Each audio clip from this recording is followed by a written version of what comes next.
Of a population of 400,000 people in San Francisco in 1906, 250,000 were rendered homeless. It was the biggest such disaster in U.S. history.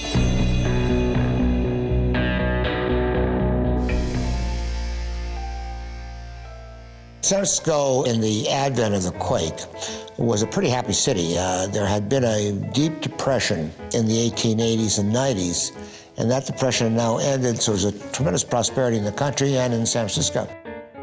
The earthquake took place on Wednesday, April the 18th. The quake really hit San Francisco at 5:13. On the Richter scale, 7.3. You had this tremendous shaking of the ground, lots of damage as a result of the quake. That was not quite a minute, then you have a pause and then a second quake, and then aftershocks all day long. Many buildings at that time were made of brick, but they were only a few courses thick of brick, and they were actually would fracture. They were brittle. Wood frame buildings seem to have actually been among the most successful. There were essentially three major fires. Then you had secondary fires started by misapplied dynamite. And by that time, the wind had shifted. They really didn't know what they were doing with the dynamite. Probably did more harm than it did any good. So the fire department goes out to start putting out the fires.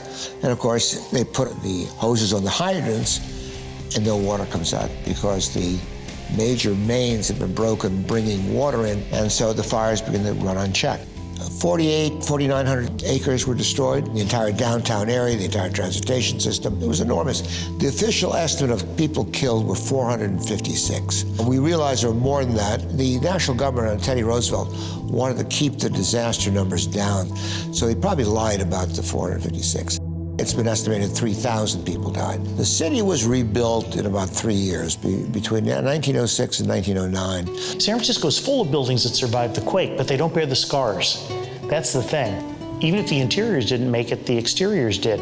The building that we're sitting in, the old Mint here, it's built like a bomb shelter. The walls are so thick, granite and brick, that this came through virtually unscathed. Well, the old Mint is a spectacular story where you had a water supply that held out, and you had a superintendent and a staff that were really committed to saving this building. With fire all around you and buildings burning, they just sat there and watered the building so that it had the windowsills smoking. They just held out, and the water held out. So that you've seen the photographs of this building sitting there among just rubble and ruins. Lotus Fountain survived. It's today the place where the commemoration of the earthquake and fire takes place at 5:13 every morning of April the 18th. That's become a symbolic place for people to meet, commemorate the earthquake. The Sweeney Observatory, which is on the top of what's called Strawberry Hill, where Stowe Lake is in Golden Gate Park, was totally knocked down. You can see the ruins there, and even the ruins are beginning to evaporate. Central Towers got it out and redone, and then later they stripped all that wonderful external decoration off, and now it looks like a very ugly building. After the earthquake, the city passed a number of ordinances that would beef up the safety of the buildings concerned. It really spent a lot of time making sure that the water system would be intact next time. So that's still a big factor in San Francisco. The 1906 earthquake, I think, has become a watershed experience in San Francisco's history. City continued to grow, rebuilt, grew, and today we talk about it nostalgically, but I don't think it has any permanent impact.